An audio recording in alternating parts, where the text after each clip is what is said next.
Dear friend, आज हम पुनः मुलाकात कर रहे हैं और ज्योग्राफी के एक बहुत अत्यंत और अच्छे चैप्टर के लिए कि ताकि आपको एक तो पढ़ने में भी बहुत मजा आए और दूसरी चीज है कि उसका कई बार क्वेश्चन ज्योग्राफी में पूछ लिए जाते हैं। अब वो हमारा इंपॉर्टेंट टॉपिक है जलप्रपात।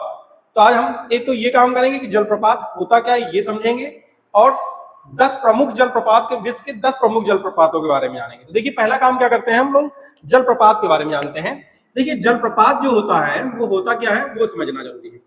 तो देखिए जलप्रपात जो होता है, देखिए जलप्रपात और झरने के बीच में एक संबंध होता है। समझिए झरना जो होता है, जब झरना या जलप्रपात क्या होता है कि जब ऊंचाई से कभी पानी नीचे की तरफ गिरता है उसे हम जलप्रपात कहते हैं, ठीक है।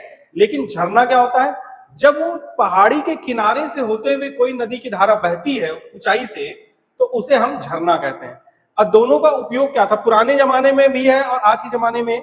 देखिए उससे हम लोग क्या करते हैं कि कई पुराने जमाने में आपने सुना होगा कि पानी को के माध्यम से हम क्या करते थे, पानी हमारा मेजर स्रोत होता था, खाने पीने सिंचाई के लिए यूज होता था और साथ में हम इसके अन्य अलग जरूरतें पूरा करते थे। मेनली जरूरत होती थी वो हमारी सिंचाई की। तो देखिए क्या होता था कि जब पानी यहाँ होगा, मान लीजिए ये एक इस तरीके से पठार है या मान लीजिए सारी ये बना हुआ है पहाड़, अब पानी यूं गिर रहा है, इस तरीके से गिर रहा है। तो जब ये पानी गिरेगा तो ये जलप्रपात होगा, जलप्रपात। लेकिन अब मान लीजिए ये एक पहाड़ है, अब पहाड़ के कहीं ऊंचाई से पानी गिर रहा है तो यूं धारा के साथ गिर रहा है। तो ये जो पानी गिरेगा पहाड़ के ऊंचाई से पानी जो गिरता है, किनारे के समीप होते हुए पानी जो गिरेगा इसे हम लोग कहते हैं झरना, ठीक है। इसे कहा जाएगा झरना। ये दोनों में मेजर डिफरेंस होता है कि जलप्रपात अधिक ऊंचाई से गिर रहा होता है, ये कोई जरूरी नहीं कि पहाड़ के किनारे से ही गिरे।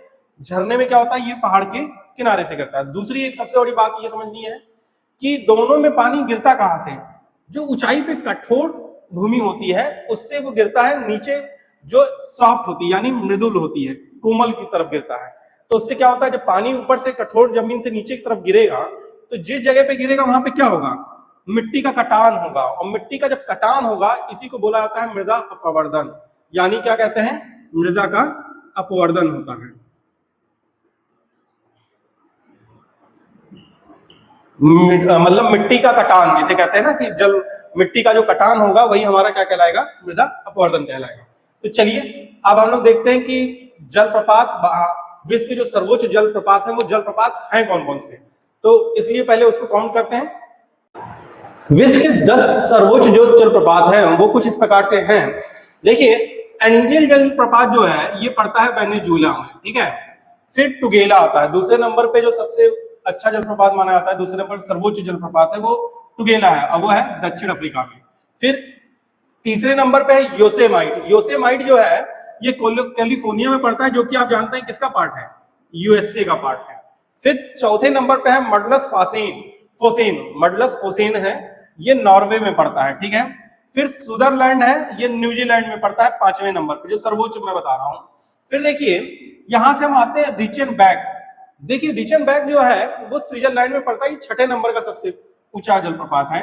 फिर वोलोमोम्बी है, ऑस्ट्रेलिया में है।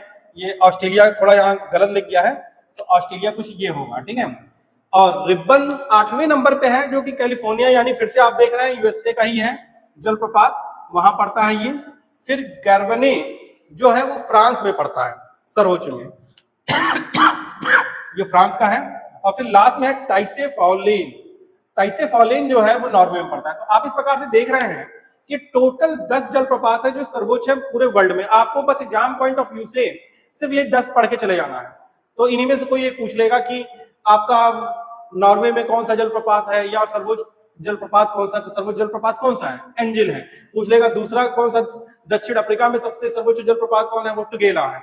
यूएसए में दोनों में से दे सकता है रिब्बन और योसेमाइट, लेकिन योसेमाइट तीसरे नंबर का सर्वोच्च है और रिब्बन 8वें नंबर पे आता है, ठीक है। फिर मडलस फॉसेन पूछा जा सकता है, मडलस फॉसेन आपका नॉर्वे में है। टाइसेफाउलेन भी आपका नॉर्वे में है, वो 10वें नंबर का है। सुदरलैंड आप देख रहे हैं न्यूजीलैंड में है। रिचनबैक आपका स्विट्जरलैंड में है। वोलोमोम्बी जो है वो आपका ऑस्ट्रेलिया में है। और गैर्वने जो है वो फ्रांस में है। तो आपने जैसे देखा कि जलप्रपात क्या कर रहा है, कठोर भूमि से यानी कठोर ऊंचाई से नीचे की तरफ पहली बात तो पानी की धारा गिर रही है और वो कठोर मृदा से कोमल मृदा की तरफ गिर रही है। तो जब कोमल मृदा पे गिरती है तो उससे क्या होता है, मृदा का कटान होता है, जिसे हम मृदा अपवर्धन बोलते हैं। और झरने और जलप्रपात में ये अंतर होता है कि झरना जो होता है वो नदी पहाड़ी के किनारे की तरफ से बहता है, जबकि जलप्रपात सीधे ऊंचाई से नीचे की तरफ बहता है। तो इसीलिए आपके ये सारे जलप्रपात हैं, आप इनको नोट कर लीजिए और यही आपके एग्जाम में पॉइंट ऑफ से पूछा जाएगा। आई थिंक आपको ये वीडियो पसंद आया होगा, और यदि ये वीडियो पसंद आया है तो ज्यादा से ज्यादा चैनल को लाइक, शेयर और सब्सक्राइब करिए। आज के लिए इतना ही, धन्यवाद।